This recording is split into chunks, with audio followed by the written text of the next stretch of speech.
coming.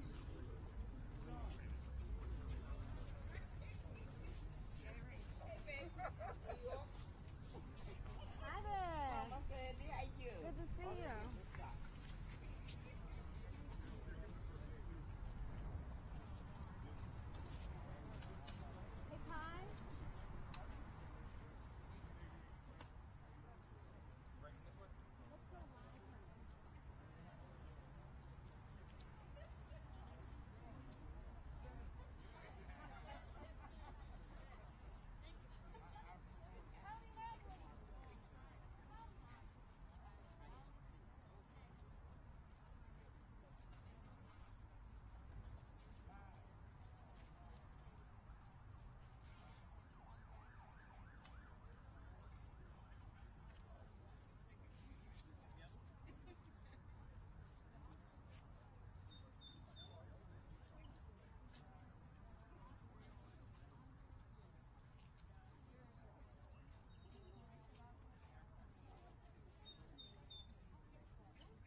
So, photographers, still photographers.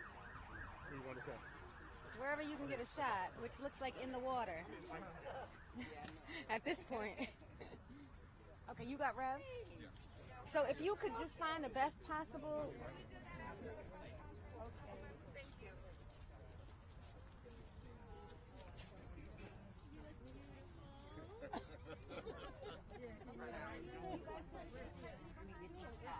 Okay, sure. Thank you. Thank you.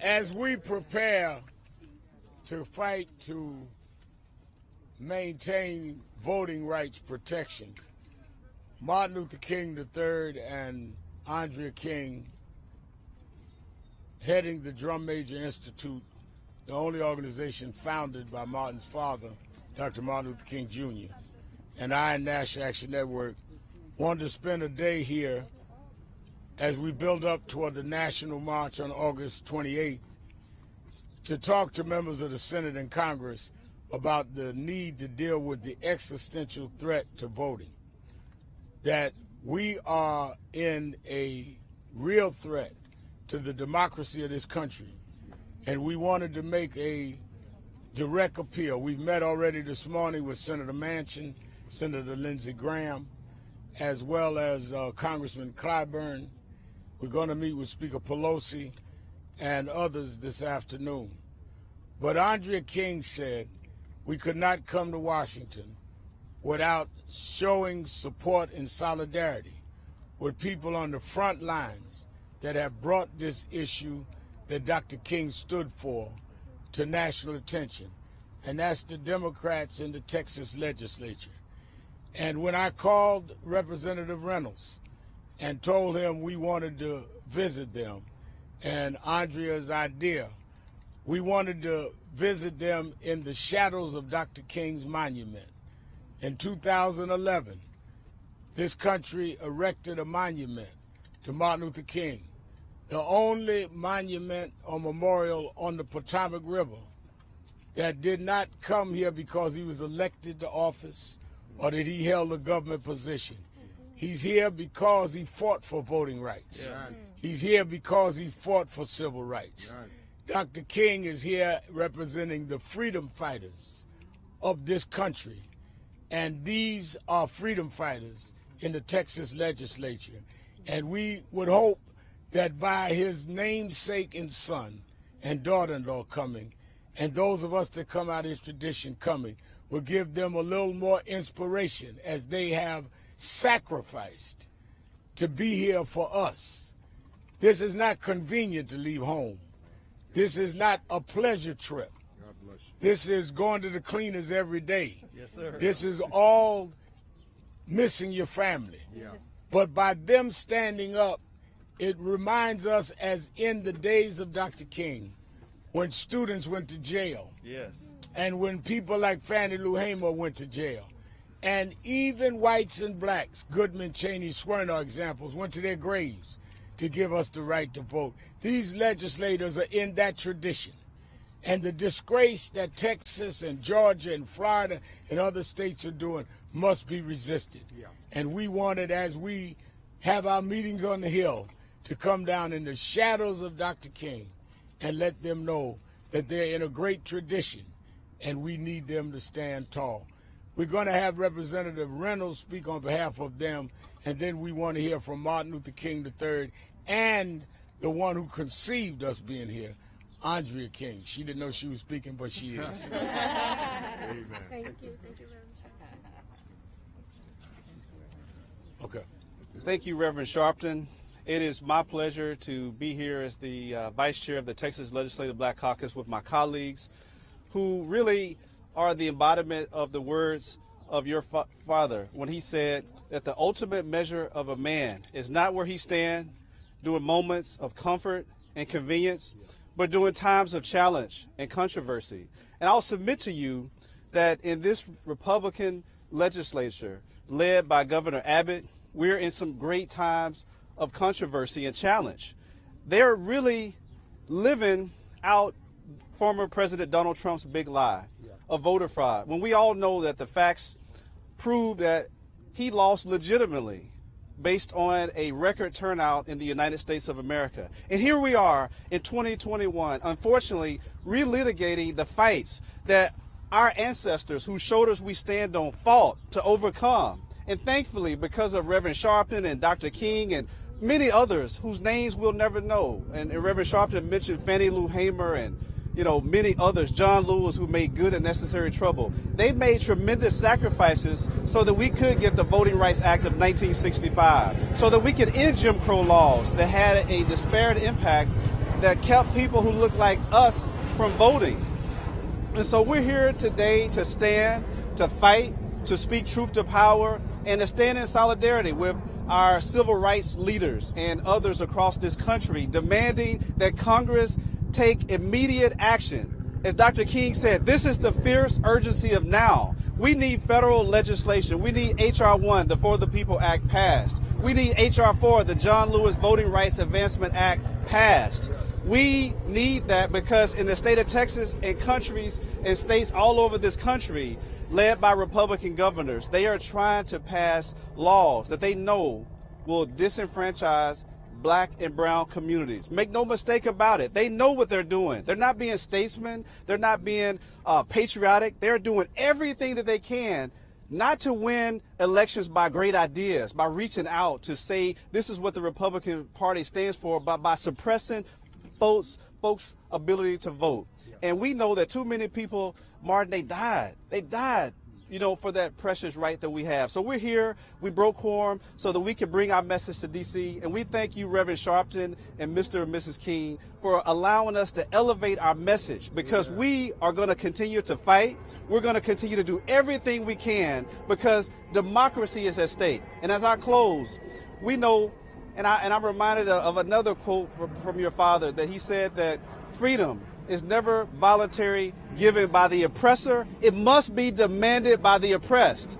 And we know that there are too many Black and brown people that are oppressed, and that Frederick Douglass said, power concedes nothing without a demand. It never has and it never will. And we demand that Congress, specifically the United States Senate, because the House has already done it, that Congress, that they pass H.R. 1 and H.R. 4 so that states like Texas will not continue to disenfranchise people, and we can protect that fundamental precious right. The most fundamental thing we have in this country is the precious right to vote. So again, thank you, Reverend Sharpton and Mr. and Mrs. King. The Texas Legislative Black Caucus is so appreciative of you for helping us, and we encourage Congress to be on the right side of history. When history looks back, they're going to judge these senators on their votes, and I hope that they will be on the right side of history. We've come too far, and on August 6th, we celebrate the 56th anniversary of the signing of the Voting Rights Act by a Texan, Lyndon Baines Johnson, our former president, and we hope that before they leave on that August recess that they will sign this legislation. So again, thank you. Acknowledge the members of the... Absolutely. I want you to get reelected. Yes, sir. So let me tell you, we have many of our members here. Some of our members could not be here. And I'm going to start right here to my far right. We have Representative Cheryl Cole out of Austin, Travis County. We have Representative Retta Andrews Bowers out of Dallas County. We have Representative Reverend Carl Sherman out of Dallas County. Yes, sir. We have Representative Jarvis Johnson out of Houston, Harris County. We have also Representative Sean Theory out of Houston, Harris County, and we have Representative Jasmine Crockett over there. He's elevated her on his show out of Dallas County. So, and our chair and our the dean, Representative Sophronia Thompson, are both getting ready for their testimony on the Hill. They're going to be giving testimony on the Hill tomorrow. So Nicole Collier and Sophronia Thompson could not join us, but they send their greetings. They stand here and thank you as well. So we are solid as a caucus, and we're ready to continue to fight and speak truth to power. Thank you. The CEO of the Drum Major Institute, daughter-in-law of Martin and Coretta Scott King, Arndrea King. Good afternoon. I want to first and foremost, from the depths of my soul, thank the Texas delegation, not only for being here today, but for the stand that you made in front of the world and in front of our nation. We appreciate you. We appreciate your part in all of our strides toward freedom.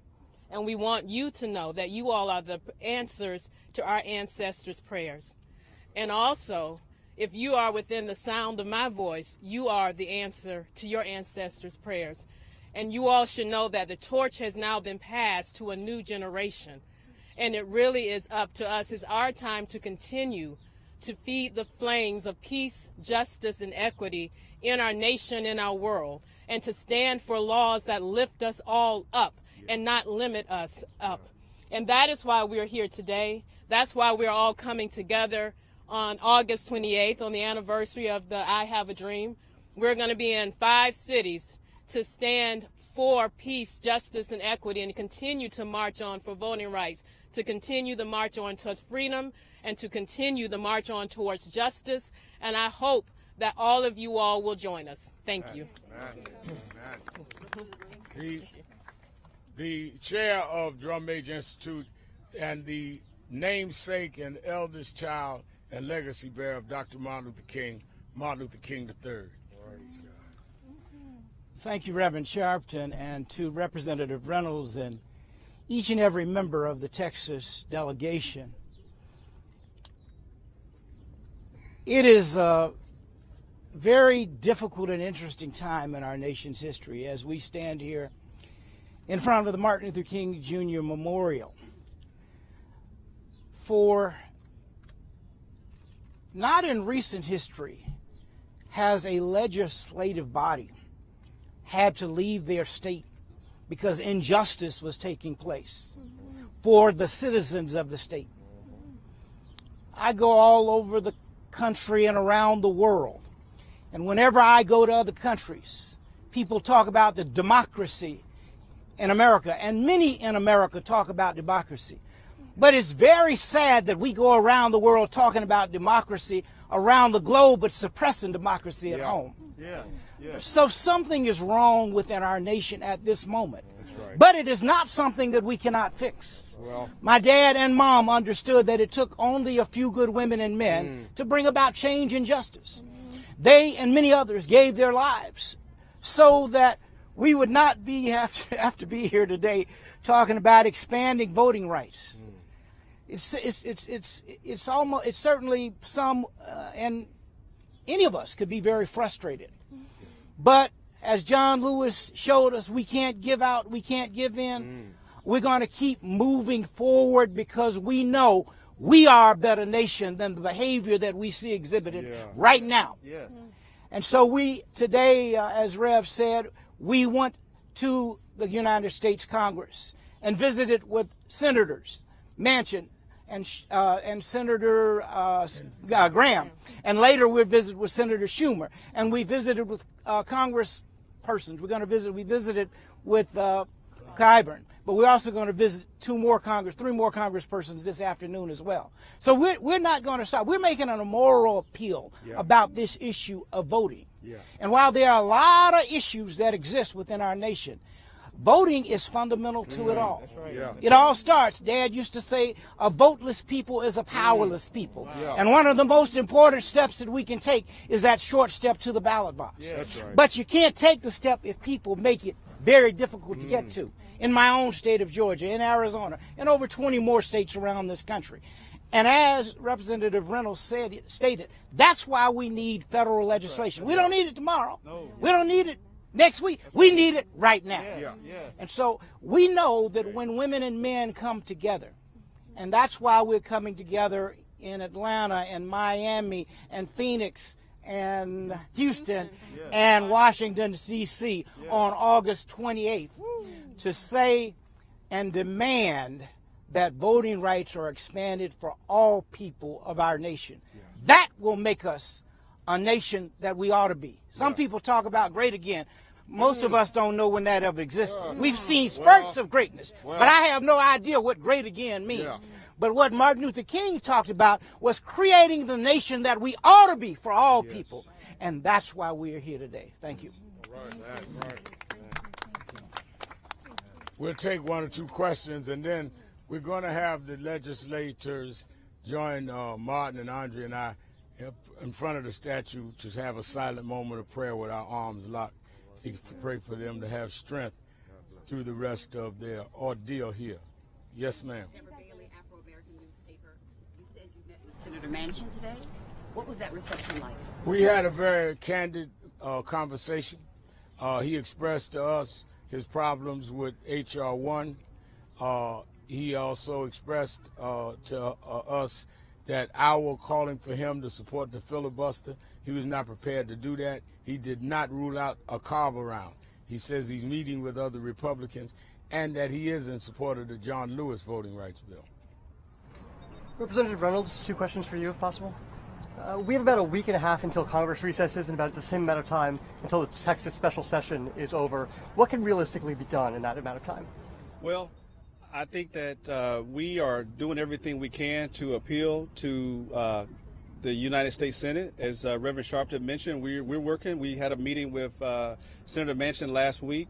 We have met with the majority leader, and we've met with Representative Whip Clyburn and others, and we're continuing to meet diligently every day. Our hope is that they get federal legislation passed before we have to go back or before Governor Abbott calls another special session. We are determined to kill this bill this session. They call it a special session, but it's really a suppression session. And we're going to continue to fight. We hope that our federal counterparts will understand the fierce urgency of now. And finally, I remember, another word that Dr. King said: injustice anywhere is a threat to justice everywhere. And right now, there's a great threat to justice in Texas as well as other states. And if we're not careful, it's going to spread throughout the other parts of the United States. So we need Congress to pass federal legislation so that we can protect our democracy and the great voting rights that we've gained because of the struggle. Representative, these deadlines come and go. Then what?